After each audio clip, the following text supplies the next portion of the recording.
This is the Bates Bobcast, our weekly podcast on the week that was in Bates athletics. My name is Aaron Morse, and the NESCAC Championships are this weekend for track and field, and they are approaching quickly for the rest of the Bates spring sports. Hear from some of the recent spring standouts on this week's episode of the Bates Bobcast.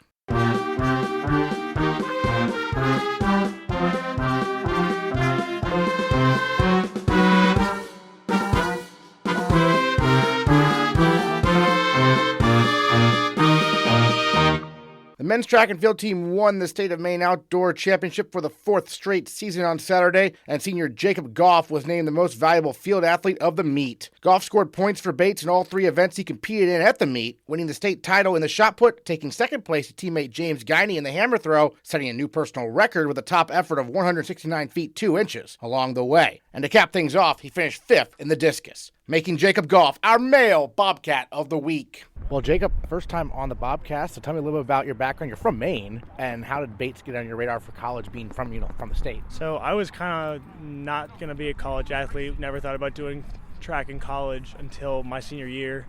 Started working with a private coach, kind of had a breakout season, and I reached out to a couple colleges, but Bates was the first college to reach out to me, and just the legacy with Coach Fresh and all the throwers they had here. It was just such an awesome environment. Took an overnight, fell in love immediately, and I've been here for the last 4 years. So did you start throwing in high school a little bit then? I actually started throwing in middle school. Okay. Yeah. Threw a little bit in 8th grade. Didn't really take it seriously. Freshman, sophomore, junior year.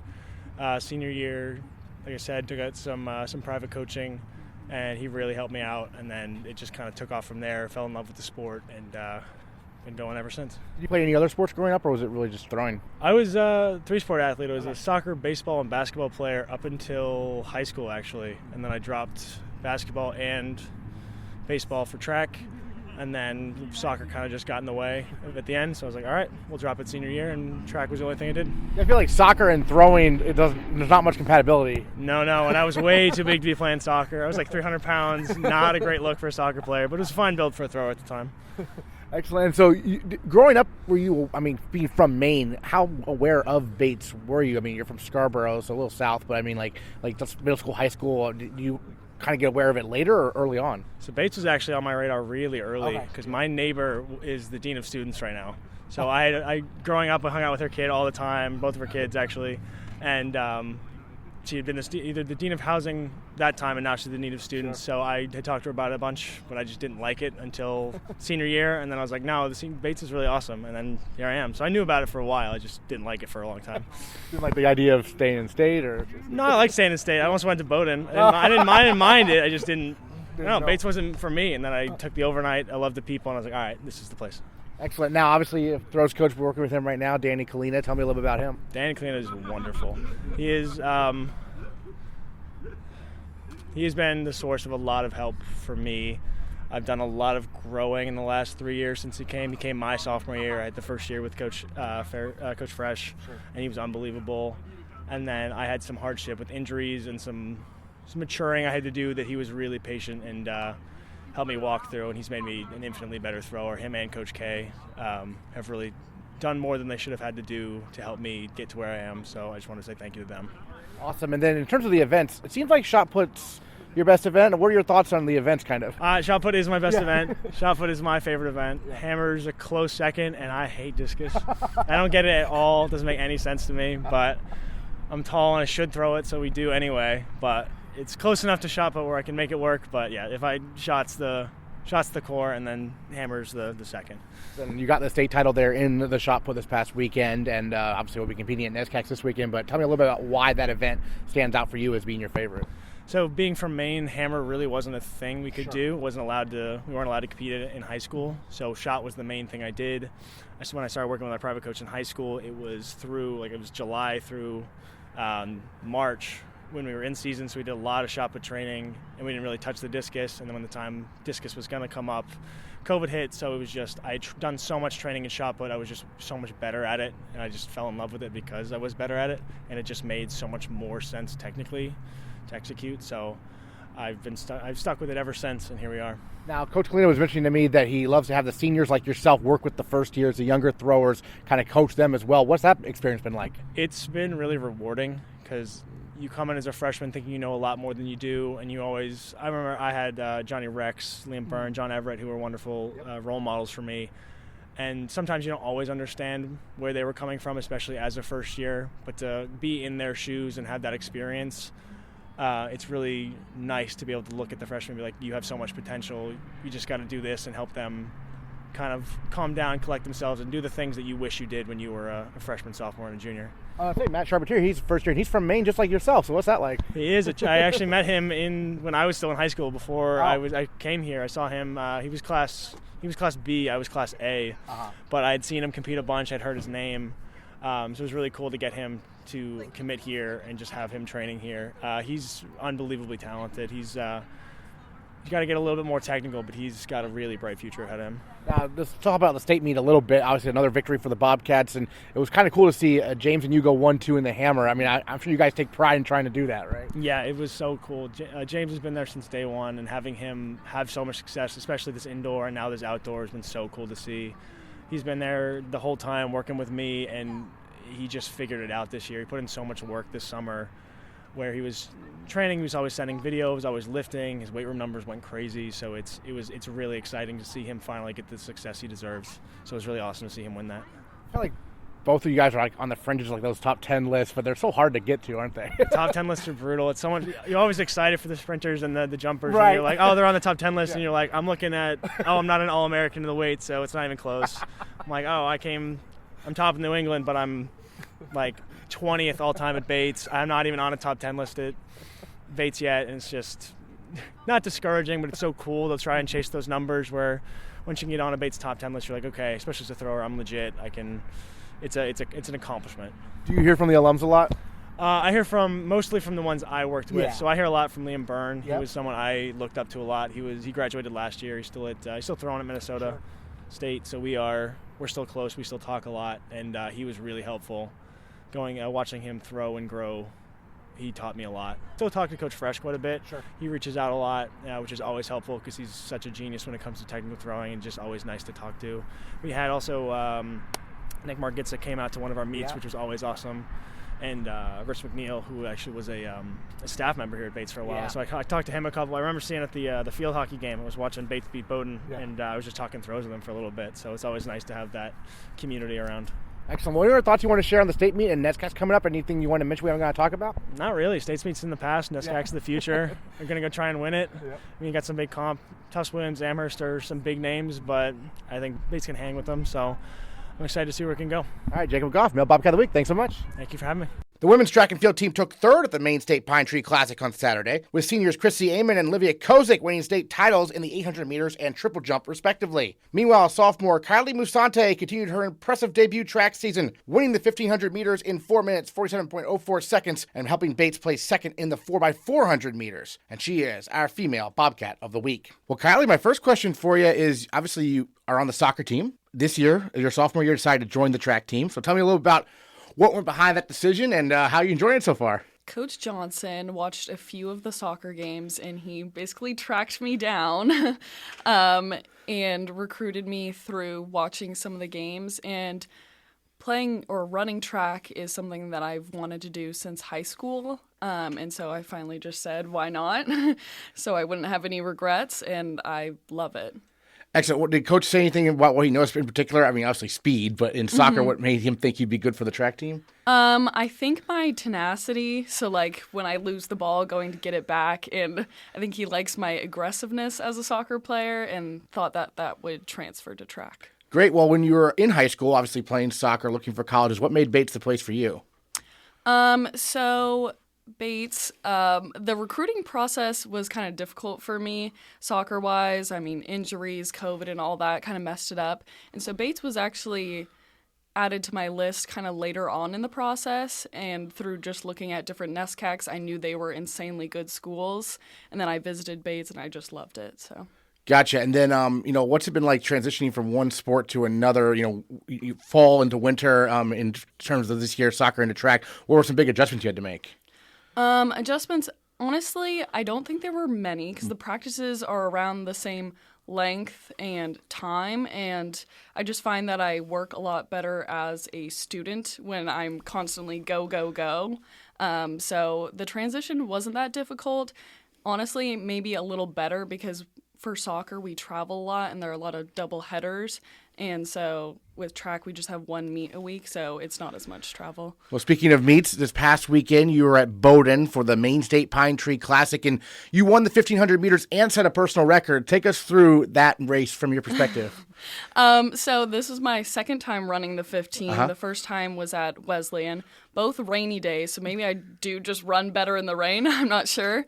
But it was nice because obviously out of finals, so you could tell that all of us were just completely stress-free and just excited to run. I also had a lot of Bates girls in my heat, so it's kind of nice to like look to the side when you're on the starting line and then see some of your teammates. So going into it, I don't know. I just didn't have a lot of thoughts in my brain. I didn't think I was going to PR by that much, and I just went out there and I ran. So. And it's different heats, right? It's not everyone at once? Yes. This one, I think, had 2 heats. Okay. Were you the second heat? The first heat. Okay, so you kind of had to wait to make sure you actually won the race, but I mean, must be nice to think. Yes. Because you were probably in the faster heat though, right? Yeah, the first heat's the faster one, but I mean, it will surprise you. Sometimes there are faster girls in the second heat, so yes. So what was it like crossing the finish line first there? It was very exciting because I knew that the girl behind me was apparently a very good runner, and obviously there was a part where she kind of inched above me, and I was kind of relieved, actually, to come in first because I knew it was a battle to the end. And when you're running, you never know if the girl's going to pass you again. So I guess relief and excitement. And then you helped the team finish second in the 4x400 relay. And yes. What's it like being part of a relay team? I love the relays. They're super exciting. My parents keep saying maybe you should run all your races with a baton in your hand because I do tend to run a little faster. But, I mean, it's always nice because our relays, we have a little combo with the distance crew. So, like, Chrissy was in our relay. And I don't know. It just makes it even more fun when you get to combine with the teams. And then for you personally, I mean, what distance is your ideal kind of distance? Because obviously there's all sorts of, you have you have the 400, you have 1,500 like you ran. There's longer races also, but what are your thoughts on that kind of? So indoor, I would say my favorite distance was the 600. Okay. And outdoor, I'm in between now. I'm in between the 800 and the 15. I don't know which one I prefer more. Gotcha. And then NESCAC Championships coming up this weekend. So yes. Tell me a little about what the team's thoughts are heading into NESCACs and where we might be competing in, perhaps. Yes. So I will be competing in the 800 and the 4x8. Okay. So lots of running there. And I think we're all just looking forward to it. I mean, it's nice that some other schools are heading into their finals now, and we just have this break, so we have time to recover, eat well, sleep, and so we'll just be fully prepped for the meet.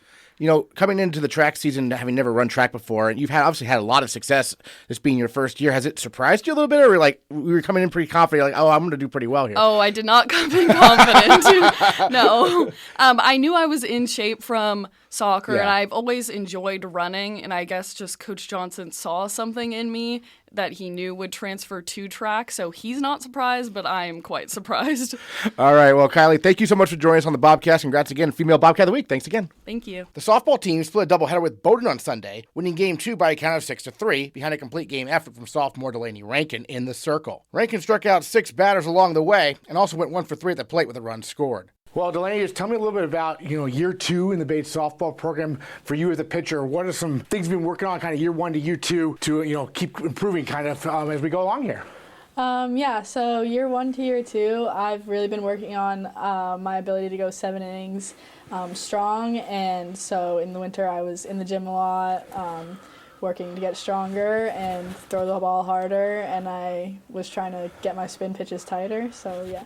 And then tell me a little bit about, working with the catchers here at Bates and what you work on with them. Yeah, I mostly work with Kennedy, our other sophomore. She's a catcher, and I work with her a lot on placing the ball and why she calls the pitches she does. And I honestly trust her 1,000% with her pitch calling. I'll throw whatever she calls. I trust her with that. So we just work together really well. Excellent. Well, take me through the Bowdoin victory here this past weekend. You pitched in Game 2 of the doubleheader, got the win, complete game. So take us through what was working for you. And obviously it was nice to have an early lead, right? Yeah, so having an early lead is really, really nice. And so I love to pitch for the lead.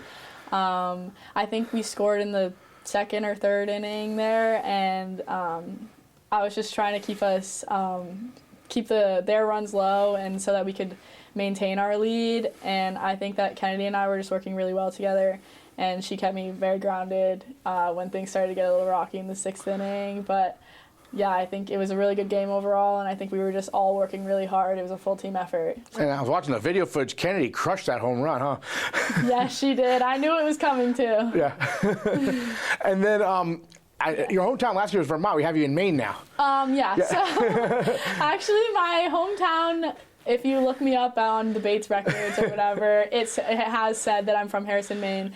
So it's kind of a running joke that I am not from Vermont, but I went to high school. I lived 18 years of my life in Vermont, Okay. and my family moved to Harrison after I graduated high school. So technically, I guess I'm from Harrison, but I grew up in Vermont. So. Gotcha. Okay. And then how does Maine kind of compare to Vermont? New England pretty similar or a little different? It's a little different. I really I loved living in Vermont. All my high school friends obviously love them, but it's similar climate, I guess. But I really like Maine now.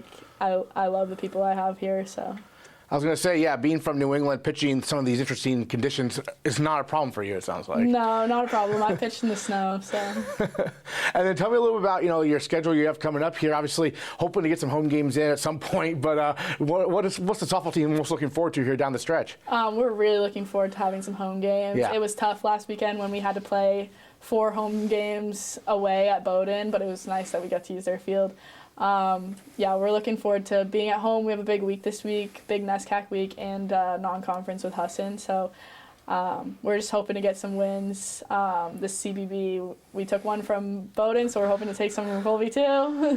Yeah, and a fight for a NESCAC tournament position and everything. What was it like last year to get a win in the tournament against the defending champs like you guys did? Oh, that was awesome. I think me and our other pitcher, Madison, we knew the game plan going in that I was going to relieve for her, and I think we just did that really well last year. We really miss her, but yeah, that was awesome because I think it was the first time Bates has won a tournament game, so that was really fun, making history with our team, and it was a big moment. So hopefully we can get back there. Yeah, certainly. What are your thoughts you want to share on the victory over Bowdoin or the season so far we haven't got to talk about yet? Not particularly. I think we're just excited to keep growing as a program. We're very young, and we're excited to celebrate our senior on Saturday, I think, against Wesleyan. Our one senior, it's her senior day, so. Yeah, Rachel Liazos, and she had a huge game against Middlebury a few days back, right? Yeah, huge game. She pulled us ahead with her RBIs. So. What is it? Well, I was going to ask you, being from Vermont, you beat Middlebury last year too. I did, yeah. I guess it's just like a hometown rivalry. I guess it's not really hometown, but I did talk to their coach. I like her a lot in my recruiting process, and it was very interesting because the NSN announcers were my announcers in high school, so that was fun to be back with them. I talked to them after the game, so. Excellent. Delaney and Rankin, complete game victory there against Bowdoin on Sunday. More softball coming up this week. Stick with GoBatesBobcats.com. We'll have all the latest schedule updates for where the Bobcats will be. Thanks so much. Appreciate it. Thanks for having me. The rowing teams host their annual home regatta, the President's Cup, this Sunday. Last Sunday, they took to the Charles River for races with Trinity and the MIT Lightweights for the men's team, and Trinity and the Radcliffe Lightweights for the women's team. On the men's side, the second varsity 8 outraced both the Bantams and the Engineers. The Bobcats were less than 2 seconds ahead of the Bantams, and they beat the Engineers by open water. Senior captain 2V stroke seat Andrew Frey joins the Bobcats to look back on an exciting race.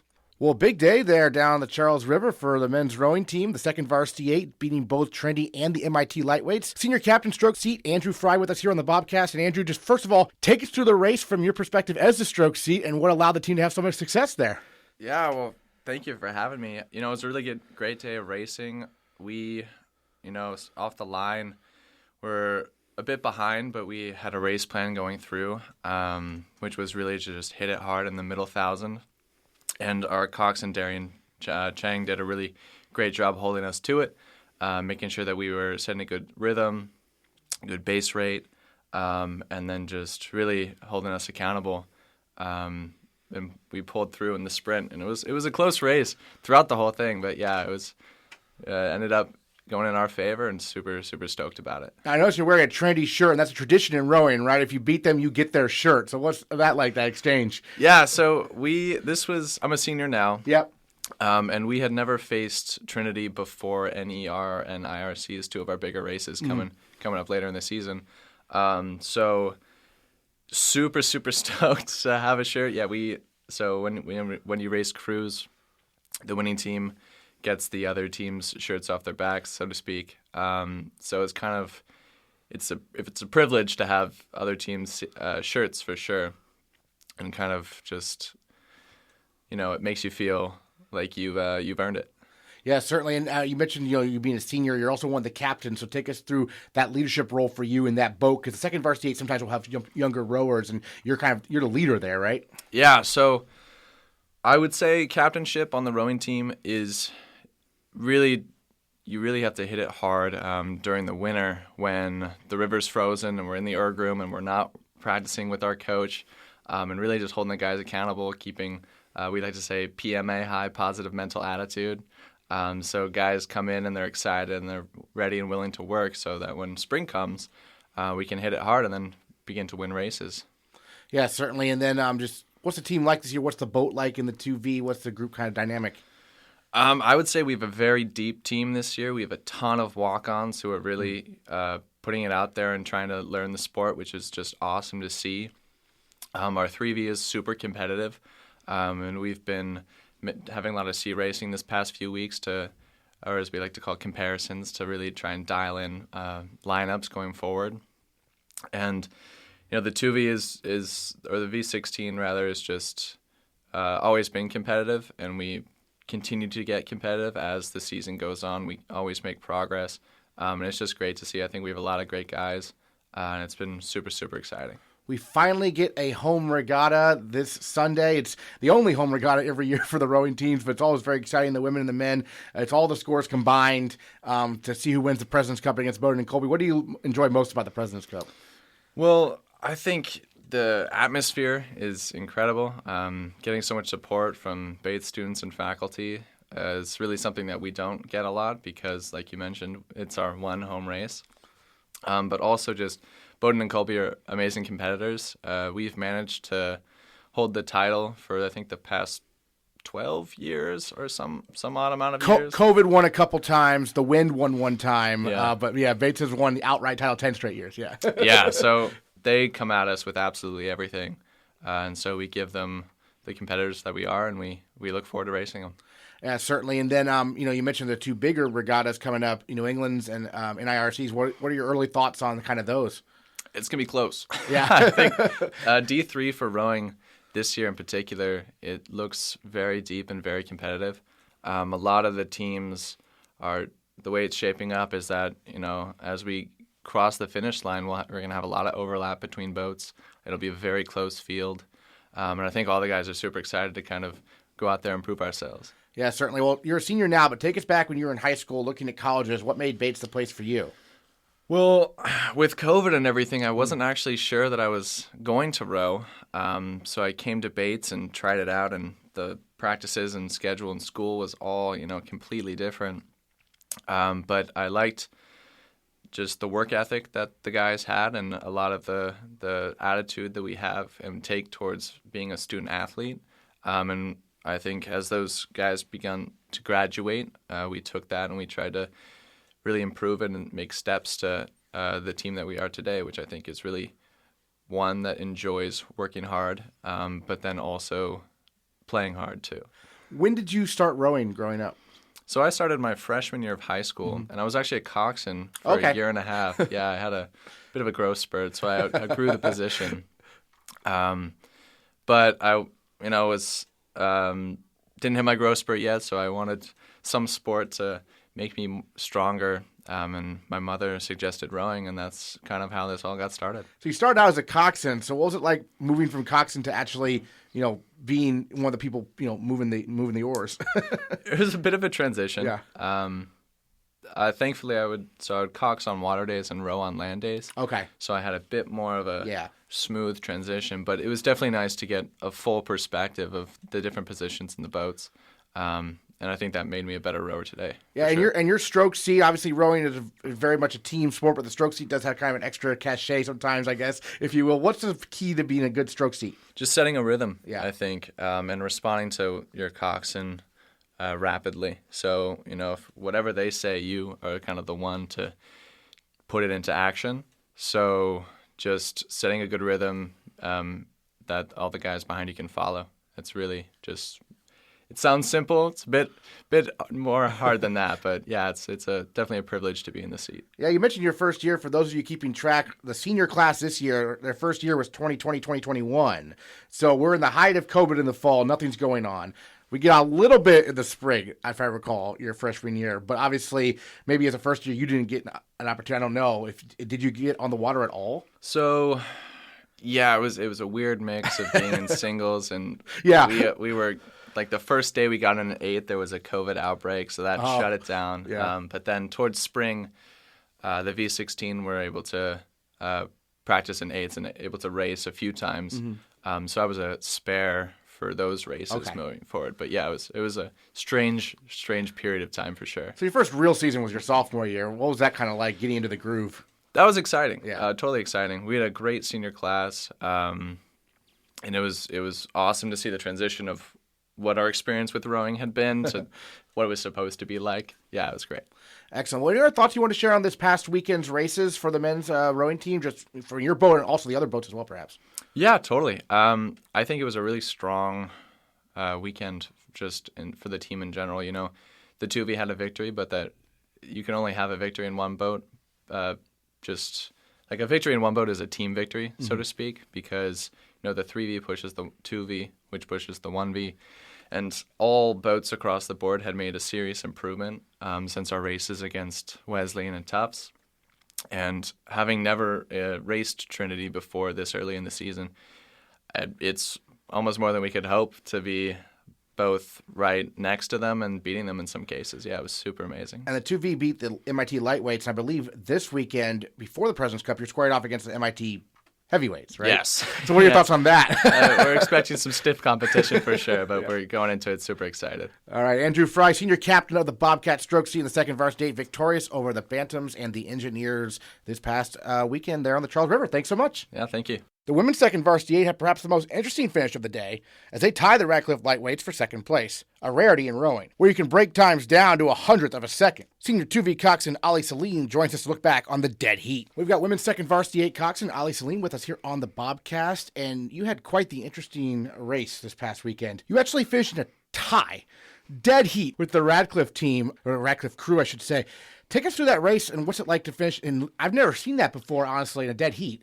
Yeah, we still like to say we crossed a little bit in front of Radcliffe, but they say it's a tie, we'll take the tie. But yeah, coming off the line, racing a lot of D1 programs, as we do throughout the season, is a really interesting challenge because you never quite know what's going to happen on the water, and they're not programs that we consistently see throughout the rest of our season, so we don't quite have a gauge on how we'll compare. So coming off the line, we were next to Trinity and then Radcliffe on the outside. So a lot of my focus was on the Trinity crew, as that's a NESCAC competitor. But then coming through the first 500, I realized, wait, Radcliffe's right there. And that we were still very competitive with that other crew. So coming through into the third 500, we really started to push in that crew. And once we realized, oh, we're moving on that crew, and that's someone we could really take, which isn't something that's happened in previous years. It was really exciting to be able to start really pushing into that shell, taking a lot of space, and also kind of forcing that momentum towards Trinity.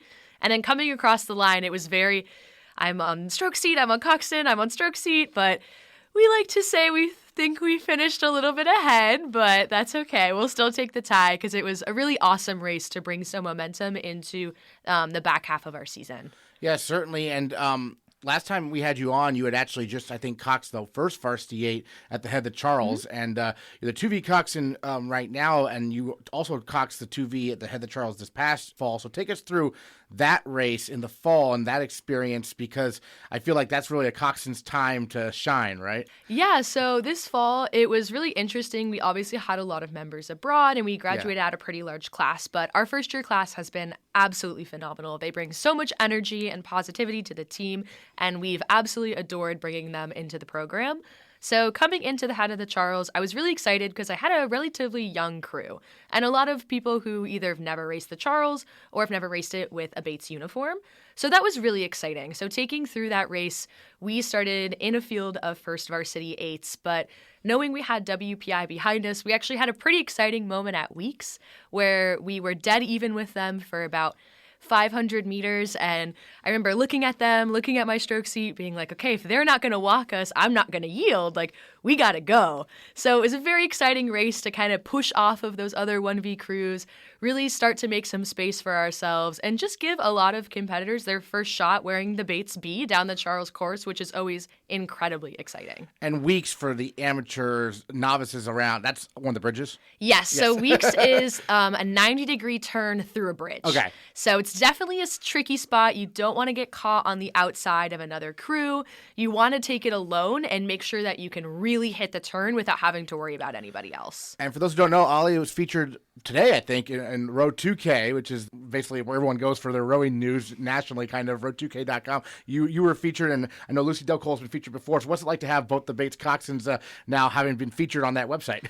Yeah, that was awesome. I think Bates has a tremendous group of coxswains, both on the women's team and the men's team as well. It's really fun to get to work with such an ambitious and confident group of coxswains, and we all work really, really well together. So getting to push the crews no matter what shell you're in, and then also getting an opportunity like Row 2K to kind of show off a little bit with both me and Lucy, I think is definitely a little bit of fun because not a lot of people know what goes on in the coxswain seat. It's definitely a little bit of an elusive position in athletics, but it's really fun to get to share our favorite moments and what we've learned with the greater rowing community, and also to help out maybe newer coxswains coming into the sport or people who are just looking for another perspective. I know you're a senior now, right? Mm-hmm. Past couple of years, a lot of success in the third varsity 8. What's it like moving up a little bit? It's been really fun. I've definitely absolutely loved my last few seasons, being in the 3V in the spring. That is always a really competitive boat, and it's a fun boat to be in, to be right on the heels of the V16, making sure that we can make them the fastest that we can. Coach always talks a lot about, yes, we send 2 boats to NCAAs, but it's really about the whole team. Everybody has to push up to make sure that we can make the fastest crew we can and have a really representative and deep team of talent. Excellent. And then this home weekend, we've got the President's Cup on Sunday, the lone home regatta for Bates. So what's it like from your perspective in the President's Cup? Yeah, President's Cup is so much fun. It's awesome. We never really get to race near home, so it's a pretty unique opportunity for people in our area to come see what it's all about and also check out the boathouse, which is absolutely beautiful. Racing Colby, Bowdoin, I think the University of Maine is coming as well. Oh, are they? Okay. Yeah, which is always really, really fun to kind of test out. We don't get to see them a lot throughout our normal season, so it's always fun to have the classic CBB clash down the river, and especially on our home course is always a ton of fun. It'll be interesting to see, too. We put out some first-year boats, some first-year 4s, so getting to test our different class years against the other teams is always really exciting. I know there's like a novice 8, right? Yeah. Yeah, and that's got to be exciting because, I mean, I know the rowing program at Bates, a long history of, people who haven't ever rowed before coming in. What's it like working with those folks who have never rowed before as a coxswain? Oh, yeah. It's really interesting getting, especially now as an upperclassman, telling them, like, it's totally okay. It feels weird and scary and hard, and it feels like you're never going to pick it up. But we had a lot of athletes actually join through this winter on the team, so their first experience was on the erg, which is really difficult because that's very hard. It's in this room, and it's dark, and it's cold, and you don't really know what rowing's about at the moment. But then getting them to transition on boats, they really see what all that work is for, and also that it's 100% possible. We have members in every shell on the boat right now who came onto the team not having any idea what rowing was, where the oar went, or really what was going on, but there's so much room to grow and build. If you have the right mindset, you come in with that athlete mentality, it is 100% possible as a rower or a coxswain to come in and just see what Bates rowing is about, and we love to bring in new members to the team. Now, you're from Ohio. What's it been like racing in New England compared to growing up in the Midwest? Because I know you were a coxswain throughout high school, too, right? Yes. Yeah. Yeah, it's super different. Okay. So, yeah, rowing in the Midwest really isn't too popular. I had never heard of it. And so my brother did it, and I thought it was super weird. I hated regattas. They were just cold and rainy, and I didn't really understand anything about the sport because I'd never seen it. But then coming into it the year after he rode, I absolutely loved it. It was just such the perfect team mentality, and it was finally a group that I felt was all really pushing towards one goal and just unlike any other sport I'd ever done before. So coming up through Midwest Rowing, there really isn't a lot of people, at least on my program, who were looking at rowing in college or pursuing rowing much further after the high school career or outside of the Midwest. So that was definitely something that was a little bit scary coming into college, being one of the only people to go outside of the Midwest and also for rowing. But I think that program prepared me really, really well to be here. And it's actually really exciting. The NCAA this year is at my old home course. Right. So Okay. that's definitely fun to see if we qualify to get to have, my first race of high school and my potentially last race of college at the same venue. Well, that's funny you mentioned that, because I remember when I saw where NCAAs was, I was like, Ohio. Like, Oh, yeah. it hasn't been there ever, has it? I don't believe yeah. so. Yeah. So that's really exciting. I have a lot of, I coached for my home team, and I have a lot of former teammates and coaches who are really excited to have that level of competition in somewhere like Ohio to show a lot of athletes who don't get exposure to something like Head of the Charles or larger races that this is what your rowing can take you to. I'm curious because obviously a 2K course, it's a straight line no matter where you are, but I'm sure there's differences between courses. So give us a preview of what we might see this year at NCAAs. Oh, yeah. So Harsha's definitely a unique course. I think something very interesting about Ohio rowing is every body of water in Ohio is man-made. So they're constructed very uniquely, a lot of cement, not a lot of nice edges or wide open rivers. So I grew up rowing on a reservoir. And then Harsha, down south, it's about 2 hours from where I grew up rowing. It's in the middle of a state park, so not a lot around it, but I'd say it is one of my favorite venues. The full last 1,000 meters is on a beach, so you can run right next to the crews. You can follow their sprint all the way home, and they also do water landing, so you'll run out in the water and greet all the crews after they race. It's definitely very interactive between the viewers and the racers, which I think always keeps things really exciting. So you don't come back to a dock? There is a dock, okay. yeah, just when you have like a ton of boats coming Yeah. in and out, and if people obviously after finals want to sit there and celebrate, Yeah. you can just bring it down the beach. Gotcha.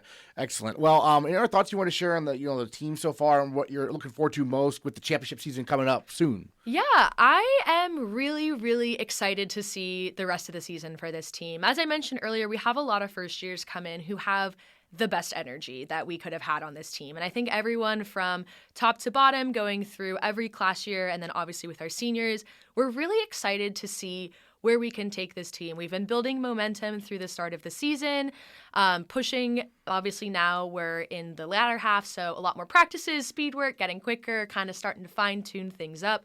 But every race, I'm just really excited to see what Bates is going to do. And I think that mindset will continue through the end of the season. And I look forward to see how the positivity and the confidence we've had thus far will translate into those larger regattas. All right, Oli Seline, coxswain of the women's second varsity 8, finished in a dead heat officially against the Radcliffe lightweights this past weekend. Thanks so much. Thank you. The lacrosse teams conclude their respective seasons on Wednesday as the women's team hosts Colby at 7 p.m., while the men play the Mules at the same time in Waterville. The baseball team takes on Bowdoin twice and Colby 3 times this week with the NESCAC tournament on the line. Meanwhile, softball will celebrate Senior Day Saturday when they host Wesleyan for a twin bill. Keep up with all the latest schedule changes and all the Bates Athletics news fit to print at GoBatesBobcats.com, and we'll catch you next time on the Bates Bobcast.